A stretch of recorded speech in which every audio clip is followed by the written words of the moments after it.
Finally आपका कक्षा 9वीं विषय आपका सामाजिक विज्ञान का 30 अगस्त का त्रैमासिक परीक्षा का पूरा पेपर आ चुका है। पूरा अगर आप चाहते हैं 75 में से 75 नंबर लेके आएँ और यहाँ पे पेपर में गर्दा उड़ा दें, तो चलिए आज के इस पेपर में हम पूरे क्वेश्चन का आंसर प्रोवाइड करने वाले हैं। निर्देश आप पढ़ लीजिएगा, कोई दिक्कत नहीं। और यहाँ से देखिए आपके क्वेश्चन स्टार्ट होता है। सही विकल्प का आपको चयन करना है। सबसे पहले अगर हम देखें तो पहला क्वेश्चन जो आपका दिया गया है, यहाँ पे दिया है, थोड़ा सा हम जूम कर लेते हैं। प्रश्न क्रमांक 1 देखिए, सही विकल्प का आपको चयन करना है। पहला क्वेश्चन दिया है, फ्रांस की क्रांति कब हुई? 1689 में, 1789 में, 1889 में, या फिर देखिए 1900 यहाँ पे 47। तो आप जानते हैं 1789 में यहाँ पे फ्रांस की क्रांति हुई थी। दूसरा क्वेश्चन, फ्रांसीसी क्रांति के समय फ्रांस में किसका शासन था? मुसोलिनी का, नेपोलियन का, लुइस 16वां, या फिर आपका इनमें से कोई नहीं। तो आप जानते हैं फ्रांस में जो शासन था यहाँ पे लुइस 16वें का था। ठीक है। इसके बाद देखिए, एक स्थलीय भाग जो 3 ओर से समुद्र से घिरा होता है, क्या तट कहलाता है? प्रायद्वीप, या फिर आपका द्वीप, या फिर देखिए इनमें से कोई नहीं। बहुत सिंपल सवाल है आपका। देखिए जो 3 ओर से घिरा होता है उसे हम कहते हैं प्रायद्वीप। ठीक है। द्वीप की बात करें, चारों ओर से पानी से घिरा होता है। ठीक है। और तट आपका समुद्र किनारा कहलाता है। इसके बाद देखिए, पूर्वी घाट का सर्वोच्च शिखर क्या है? अनाईमुदी, महेंद्रगिरी, कंचनजंगा, या फिर देखिए खांसी। तो खांसी जो है मेघालय की आपका एक पहाड़ी का नाम है। ठीक है।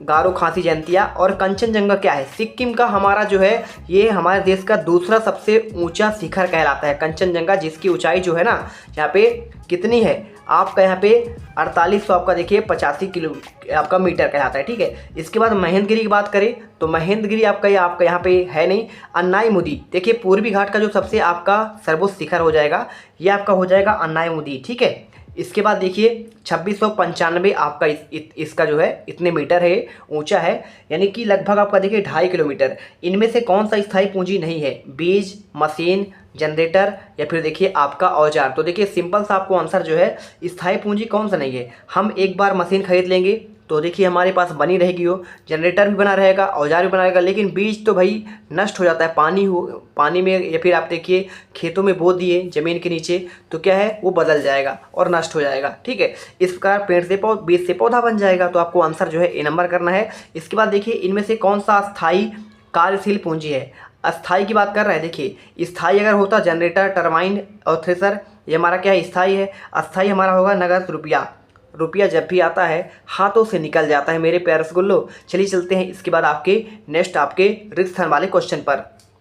देखिए वीडियो अच्छे लगे दिल से वीडियो लाइक करो, चैनल को सब्सक्राइब तो कर ही लेना, क्योंकि आपको पूरे पेपर के आंसर आपको यहाँ पे सबसे पहले मिल जाएंगे। ठीक है। इसके साथ आप टेलीग्राम भी ज्वाइन कर सकते हैं। चलिए चलते हैं आपके नेक्स्ट क्वेश्चन पर। आपका ये रहा। देखिए क्वेश्चन में क्या पूछा गया है, इसमें पूछा गया है विश्व का सबसे बड़ा आपका महाद्वीप डैश डैश है। 6 नंबर क्वेश्चन। उत्तर देखिए आपको एशिया करना है। भारत में वोट डालने की उम्र कितनी है? आपका 18 वर्ष है।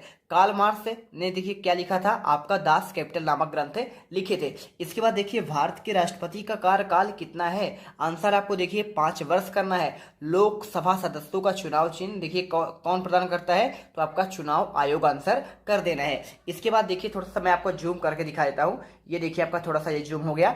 अब इसके बाद देखिए क्या लिखा है? मौसमी बेरोजगारी डैश डैश क्षेत्रों में पाई जाती है। उत्तर आपको ग्रामीण करना है। वीडियो अच्छी लगे तो दिल से आपको वीडियो को लाइक करना है। जीत मिडिल क्लास आपको टॉपर बनाएगा। तो चलते हैं, देखिए आपका फटाफट यहाँ पे चैनल को सब्सक्राइब करो, बेल आइकन प्रेस कर लो, जिससे आपको आने वाले हर एक वीडियो का नोटिफिकेशन मिलते रहे, चाहे आपका द्वासी को या फिर आपका फारसी को। देखिए सही आपकी जोड़ी वाले क्वेश्चन क्या आते हैं? डॉक्टर नेल्सन मंडेला आपको मिला है दक्षिण अफ्रीका के थे। महात्मा गांधी के देखिए कहाँ के थे? भारत के थे। आंग सान सू की कहाँ की है? आपके म्यांमार की हैं। ठीक है। और अब्राहम लिंकन कहाँ के थे? अमेरिका के थे। और सुकरात थे आपका एथेंस यानी आपका ग्रीस के थे। और देखिए यहाँ पे आपका धारा, तो आपका देखिए आपका क्या होता है? किसी दस्तावेज का आपका खास हिस्सा। अब इसके बाद देखिए आपका एक शब्द फिर आपका एक वाक्य में उत्तर देना है। भारत के केंद्र शासित प्रदेशों की संख्या बताना है। और आपका देखिए यहाँ पे देखिए भारत में 28 राज्य हैं। ठीक है। और 8 आपके केंद्र शासित प्रदेश हैं। गोंडवाना भूखंड कहाँ है? देखिए आपका आंसर दक्षिण अमेरिका करना है। सामूहिक खेतों का आपको किस नाम से जाना जाता है? कालखोज आंसर हो जाएगा। भारत की सबसे बड़ी लंबी तटरेखा का आपका वाला राज्य कौन सा है? आंसर देखिए आपको पे गुजरात करना है। पृथ्वी के मध्य 0 डिग्री अक्षांश को रेखा को किस नाम से जाना जाता है? आंसर देखिए आपको भूमध्य रेखा करना है। भारत के उत्तर पश्चिम में स्थित पड़ोसी देश का नाम, तो देखिए पाकिस्तान, अफगानिस्तान हो जाएगा। ठीक है। पश्चिम की बात कर रहा है। इसके बाद देखिए आपके सत्य असत्य वाले क्वेश्चन आते हैं। सत्य। देखिए भारत के दक्षिण में क्या आपका हिंद महासागर है, आपका सत्य होगा। ब्रह्मपुत्र नदी को बांग्लादेश में क्या आपका जमुना के नाम से जाना जाता है, आपका ये भी सत्य है। और लोकतंत्र में शासक का चुनाव देखिए आपका जनता करती है, आपका ये भी सत्य है। और भारत क्या आपका एक धर्मनिरपेक्ष राज्य है, आपका ये भी सत्य हो जाएगा। ठीक है, ये देखिए 4 क्वेश्चन आपके सत्य निकल चुके हैं। और भारत का संविधान क्या आपका 5 अगस्त 1947 को लागू हुआ। तो देखिए आपका 5 अगस्त 1900, देखिए ये आपका 26 जनवरी 1950 को लागू हुआ था। तो आपको आंसर क्या हो जाएगा, असत्य हो जाएगा। पॉलिटिक्स के रचयिता कार्ल मार्क्स से क्या आपके देखिए यहाँ पे सुकरात हैं। चलते हैं आपका, देखिए आपका नेक्स्ट क्वेश्चन क्या पूछा गया है, 6ठा नंबर, भारत के केंद्र शासित प्रदेशों का आपको नाम लिखना है। 2 नंबर का क्वेश्चन था। देखिए क्वेश्चन आपको यहाँ पे जो है केंद्र शासित प्रदेशों के नाम पूछा गया है। आंसर आप देखिए लिख दीजिएगा यहाँ पे, सिंपल सा आपको आंसर कुछ नहीं करना है। देखिए आपका ये हो जाएगा अंडमान एवं निकोबार, चंडीगढ़, दादर और नगर हवेली, दमन और दीप, जम्मू कश्मीर, लद्दाख, लक्षद्वीप और देखिए राष्ट्रीय राजधानी क्षेत्र आपका पुदुचेरी। इसके बाद देखिए आपका यहाँ पे अथवा का भारत के पड़ोसी देशों के नाम, तो आपको देखिए उत्तर में आपको अफगानिस्तान, बांग्लादेश, भूटान, चीन, मालदीव और म्यांमार, नेपाल, पाकिस्तान, आपका श्रीलंका, आपके ये हो जाएंगे। इसके बाद देखिए 7वां, भारत को विश्व में किस नदी आपके किन अन्य नामों से जाना जाता है। और मानक यमुनोत्तर से आप क्या समझते हैं। तो देखिए आपका भारतवर्ष, तो देखिए भारत को भारतवर्ष, जम्बूद्वीप, भारतखंड, आर्यावर्त, हिंदुस्तान, हिल, अल हिंद, गैगर, फग्यूरन, तियानझू, आपका होड़ू आदि नाम से भी आपका जाना जाता है। इस बार देखिए आपको यहाँ पे ये आपको आंसर करना है। और देखिए इसके बाद आपका जो है यहाँ पे मानक यमुनोत्तर क्या है, देखिए 82 डिग्री 30 आपका देखिए 82 डिग्री और 30 अंश आपका यहाँ पे यमुनोत्तर दिशांतर को भारत का यह मानक यमुनोत्तर भी कहा जाता है। इसके बाद देखिए 18वीं शताब्दी में फ्रांसीसी समाज में कितने वर्गों में बांटा गया। तो आंसर देखिए आपको यहाँ पे 18वीं शताब्दी में भारतीय समाज, देखिए फ्रांसीसी समाज को 3 स्टेट में यानी आपको राज्यों में बांटा गया। अब इसके बाद चलते हैं आपका नेक्स्ट क्वेश्चन पर। देखिए आपका ये रहा, यहाँ पे आपका जो क्वेश्चन पूछा गया है, फ्रांस की क्रांति ने विश्व से 3 आपके सिद्धांत दिए। बहुत सिंपल है, देखिए आपको आंसर क्या लिख देना है यहाँ पे, स्वतंत्रता, समानता और आपका बंधुत्व, बस आपको यहाँ पे पूरा आंसर करना है। इसके बाद देखिए खूनी रविवार की घटना क्या थी। अगर मैं इसके आंसर की बात करूं देखिए तो आपको यहाँ पे 22 जनवरी 1905 को रविवार के दिन नेतृत्व में हजारों श्रमिकों का जुलूस आपका शांतिपूर्ण तरीके से निकला और महल के सामने मैदान में सैनिकों ने उस पर गोलियां चलाई, जिससे सैकड़ों प्रदर्शनकारी मारे गए। क्वेश्चन आपका देखिए 9 का आपका अथवा पहला विश्व युद्ध कब से कब आपका लड़ा गया।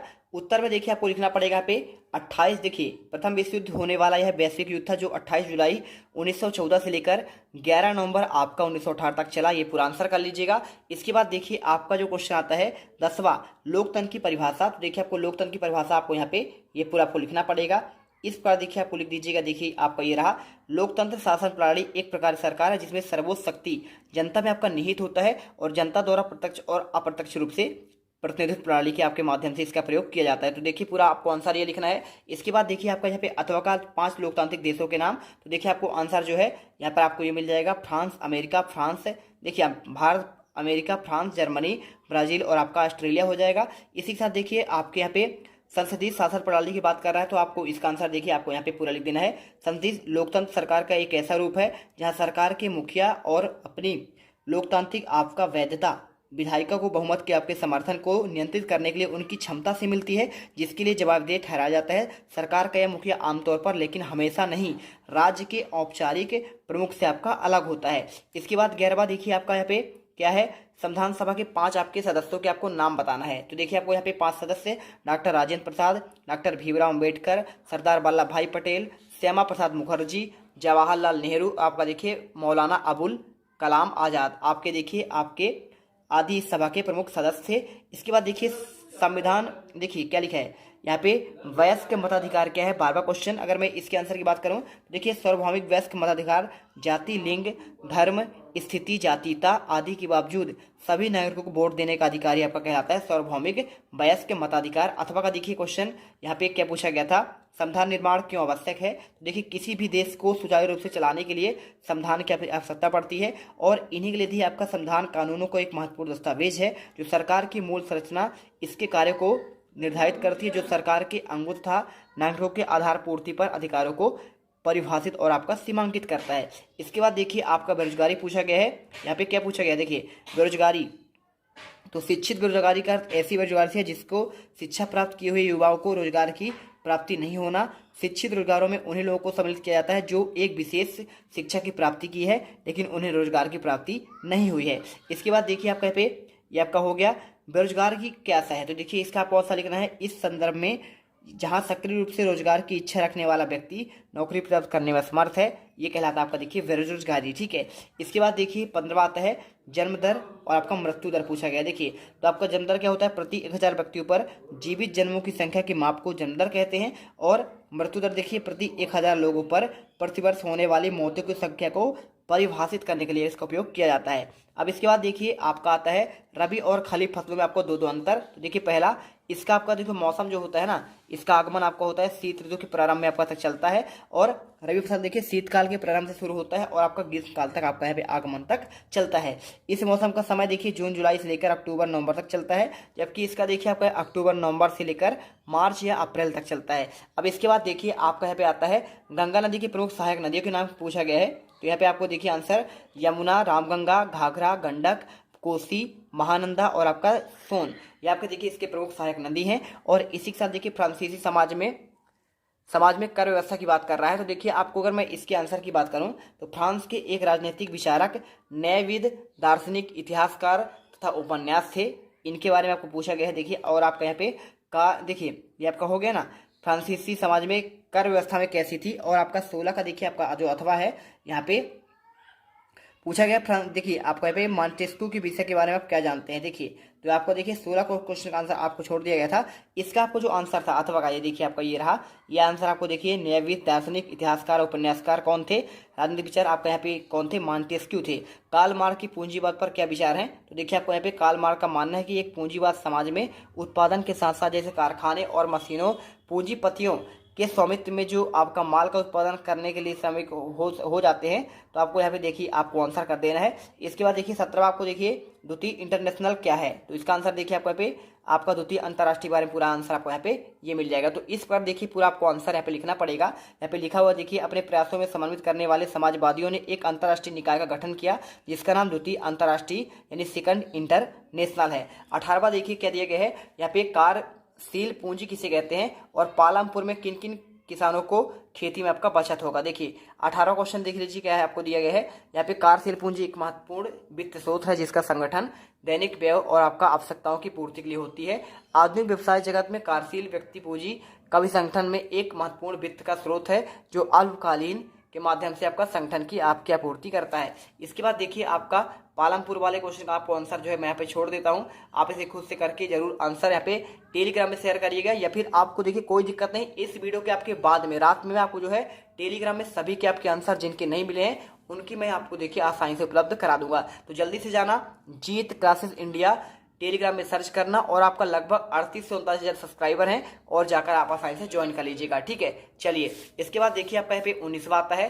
19वें क्वेश्चन में आपको जो पूछा गया है कन्याकुमारी और कश्मीर में दिन रात की अवधि में अंतर होता है, कोई आपको दो कारण बताना है। देखिए आपको यहाँ पे आपका ये पूरा लिखा गया है, भूमध्य रेखा के आपका नजदीक है कन्याकुमारी और जहाँ वर्ष भर में सूर्य की सिर आपका ऊपर चमकता रहता है जिससे दिन और रात अंतराल समय लगभग बराबर होते हैं। ठीक है, तो देखिए ये हो जाएगा। अथवा का देखिए कर्क रेखा भारत की जलवायु में महत्व है, कोई आपको दो लिखना है। देखिए भारत से कर्क रेखा नहीं गुजरती तो भारत की अक्षणीय स्थिति कुछ और होती, भारत की तापमान अलग होती। कर्क रेखा हिंद महासागर में हिमालय से मिले जुले प्रभाव आपका भारत में मानसून की वर्षा होती है और इसी के साथ देखिए आपका अच्छी फसल हो पाती है जिससे इतनी विशाल जनसंख्या का भरण पोषण भी हो पाता है। इसके बाद देखिए अथवा का यहाँ पे दिया है, देखिए क्या दिया गया, इसका आंसर भी लिखा ना। 20वां देखिए फ्रांसीसी समाज में किन किन तबकों का क्रांतिकारिक सत्ता छोड़ने पर मजबूर होना पड़ा। अगर मैं देखिए इसके आंसर के तो देखिए कुलीन और पादरी संस्था को छोड़ने के लिए आपका मजबूर होना पड़ा। 20 का देखिए आपका जो अथवा आपको यहाँ पे पूछा गया है, यहाँ पे 19वीं और 20वीं सदी में दुनिया के लिए सबसे प्रांतीय क्रांति कौन सी आपको विरासत छोड़ गई। इसका देखिए आपको आंसर जो है पूरा आपको आंसर देखिए आपको 20 का अथवा आपको ये मिल जाएगा। ठीक है, तो आप इसे लिख लीजिएगा। ठीक है, चलिए क्वेश्चन की इस बार देखिए उदारवादी पर आपको टिप्पणी लिखना है। तो देखिए आपका उदारवाद पर यहाँ पे आपका पूरा टिप्पणी भी बताया गया है, आप अच्छे से इन क्वेश्चन के आंसर को कर लेना। ठीक है, ये रहा देखिए आपका उदारवाद, जो समाज में सभी लोगों को समान रूप से स्वतंत्र रहने के लिए अधिकार को दर्शाता है, उसे कहते हैं एक राजनीतिक और आपका दार्शनिक दर्शन होता है, यही आपका होता है देखिए उदारवाद। ठीक है, तो आप इसे पूरा यहाँ पे फॉलो करिएगा। इसके बाद देखिए आपका जो नेक्स्ट क्वेश्चन आता है यहाँ पे बेरोजगारी के दुष्परिणाम। तो देखिए आपको आंसर की अगर मैं बात करूं तो ये आपको यहाँ पे आंसर आपका ये मिल जाएगा देखिए, मानव संसाधन निष्क्रिय रहते हैं और एक प्रकार का अव्यय होता है, उत्पादन की हानि होती है, निवेश अधिक के सृजन होने से कारण पूंजी निर्माण में आपका दर धीमी होती है, उत्पादकता का स्तर निम्न होता है, और इसी तरह देखिए आपको यहाँ पे पूरा आपको आंसर यहाँ पे लिखना पड़ेगा। ठीक है, जीवन की गुणवत्ता में कमी, संपत्ति के वितरण में असमानता बढ़ती जाती है, सामाजिक अशांति बढ़ती है, और अवस्था में वर्ग संघर्ष आपका पनपता है। 22वां देखिए, भारत में उपमहाद्वीप की संज्ञा क्यों दी जाती है, इसके 3 बिंदु पर आपको यहाँ पे करना है। क्वेश्चन देखिए आपको यहाँ पे 22 का आंसर की अगर मैं बात करूँ तो आपका ये क्वेश्चन 22वां रहा। इसके आंसर देखिए, उपमहाद्वीप का एक महाद्वीप ऐसा हिस्सा होता है जिनकी अपनी अलग पहचान होती है। भौगोलिक रूप से वो देखिए पूरे महाद्वीप में अलग थलग दिखता है, आपको देखिए ये देख लीजिएगा। और यहाँ पे भारतीय उपमहाद्वीप के उत्तर में हिमालय है, और देखिए हिमालय के इस हिस्से में एशिया और देशों बिल्कुल अलग कर देता है, और दक्षिण और पश्चिम पूर्व दिशा में महासागर आपका है। ठीक है, तो इस पर देखिए पूरा आपको आंसर यहाँ पे लिखना पड़ेगा। दक्षिण में भाई साहब आपका हिंद महासागर है, और पश्चिम में आपका अरब सागर है, और पूर्व में देखिए बंगाल की खाड़ी है। इसी कारण देखिए भारत में उपमहाद्वीप का एशिया दूसरे देशों में आपका थल मार्ग नहीं होता है, और यही भौगोलिक परिस्थिति एक दूसरे का आपका एक महाद्वीप की संज्ञा दी जाती है। इसके लिए भी देखिए आपको यहाँ पे पूरा आंसर आपको यहाँ पे कर लेना है। ठीक है, चलिए इसके बाद देखिए यह हिस्सा एशिया महाद्वीप में एक हिस्सा भर है, इसलिए इस हिस्से को भारतीय महाद्वीप भी कहा जाता है। इसके बाद देखिए क्वेश्चन 23वां, यहाँ पे आपको जो 22 का अगर अथवा देखिए, हिंद महासागर में भारतीय केंद्रीय स्थिति का वर्णन 3 पॉइंट पर, तो देखिए आपको ये मिल जाएगा। क्वेश्चन देखिए आपको यहाँ पे क्वेश्चन आपका 22 का अथवा का आंसर आपका ये रहा। ठीक है, तो आप इसे पूरा आपको करना पड़ेगा यहाँ से यहाँ तक। अब इसके बाद देखिए आपका यहाँ पे क्वेश्चन 23वां, भारत में निर्धनता के क्या आपके कारण थे। अगर मैं इसके आंसर की बात करूँ देखो, तो पहले तो आपका अशिक्षा हो जाएगा। 2011 की जनगणना के अनुसार अब तक जनसंख्या केवल 65% भागी साक्षर है, और इसी के साथ देखिए पूरा आपको आंसर करना है। क्वेश्चन देखिए 23वां, भारत में निर्धनता के क्या कारण है, आपको ये बताना पड़ेगा। तो आपको इसका आंसर तो हो ही गया है। अब राष्ट्रीय ग्रामीण रोजगार गारंटी अधिनियम क्या है, इसके बारे में आपको चलिए बताते हैं। तो क्वेश्चन देखिए आपको 23वां आपको यहाँ पे ये आपका रहा अथवा का, और इसका आंसर देखिए आपका यहाँ पे गारंटी अधिनियम 2005 जो है आपका यहाँ पे राष्ट्रीय ग्रामीण रोजगार गारंटी अधिनियम 2005 सितंबर 2005 में पारित हुआ। प्रत्येक ग्रामीण परिवार को 100 दिन की सुनिश्चित आपका रोजगार का प्रावधान है, और ये विधेयक प्रत्येक वर्ष देश के आपका 200 दिनों में आपका बाद में इसका योजना का विस्तार 600 जिलों में आपका किया जा चुका है। तो इस पर देखिए पूरा आपको आंसर कर लेना है। ठीक है, तो यहाँ पर देखिए पूरे आपके 23 के 23 क्वेश्चन के आपको आंसर जो है यहाँ पे प्रोवाइड कर दिया हूँ।